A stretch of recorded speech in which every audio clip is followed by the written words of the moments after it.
Statement and argument से related fifth question है यहाँ पे। स्टेटमेंट दी हुई है, should India allow the multinationals to explore the resources available under sea in its vast economic zone. तो स्टेटमेंट में कि इंडिया को मल्टीनेशनल कंपनी को अपने इकोनॉमिक जोन में जो समुद्र के अंदर जो रिसोर्सेज है उसका पता लगाने के लिए उन्हें परमिशन दे देनी चाहिए। तो इससे रिलेटेड फर्स्ट आर्गुमेंट है, yes India do not have enough technical and financial resources to conduct such exploration. First, हाँ, क्योंकि इंडिया के पास इतने रिसोर्सेज और इतने टेक्निकल और फाइनेंशियल रिसोर्सेज नहीं है कि वो इन एक्सप्लोरेशन का पता लगा सके।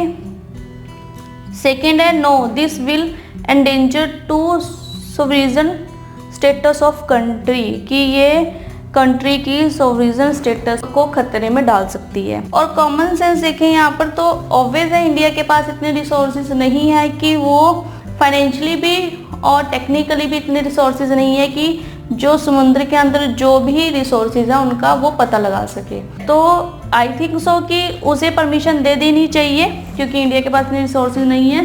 तो ये यहाँ पर स्ट्रॉन्ग आर्गूमेंट है। और सेकेंड आर्गूमेंट वीक है क्योंकि अगर रिसोर्सेज पता लगते हैं तो इससे हमारी इकोनॉमी को ही फायदा होगा, इससे कोई भी का जो सोवरिजन स्टेटस है वो कोई खतरे में नहीं पड़ने वाला। ठीक है, तो ये जो सेकेंड आर्गूमेंट है यहाँ पर वीक है। तो इसका आंसर होगा फाइनल, वो होगा ऑप्शन ए। ठीक है, आर्गूमेंट फर्स्ट इज स्ट्रॉन्ग। तो देखा आपने कि यहाँ पर जो हमें स्टेटमेंट्स दी हुई हैं और उससे रिलेटेड आर्गुमेंट दिए हुए हैं। बड़ी ही सिंपल स्टेटमेंट है, नॉर्मली जो हमारे आसपास होता है या फिर हमसे कुछ जनरल क्वेश्चन की तरह एक स्टेटमेंट दी हुई है कि क्या वो होना चाहिए या नहीं होना चाहिए। ठीक है, अगर होगा तो उसके क्या बेनिफिट्स हैं ये हमें पता हो, और उसके अगर नहीं हो तो उसके क्या नुकसान है अगर ये भी हमें पता हो, तो हम उसमें से वीक और स्ट्रॉन्ग आर्ग्यूमेंट को फाइंड आउट कर सकते हैं। ठीक है, ये भी आपकी माइंडसेट पर डिपेंड करता है कि आपके डिसीजन किस तरह के हैं। तो जितनी भी स्टेटमेंट्स हमें दी हुई हैं हम सभी स्टेटमेंट्स को ट्रू मानेंगे।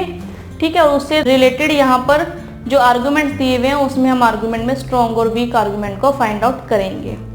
ठीक है, और इसमें हम अपनी जनरल नॉलेज, अपनी कॉमन सेंस, एथिक्स, मॉरल को आप यूज़ कर सकते हैं।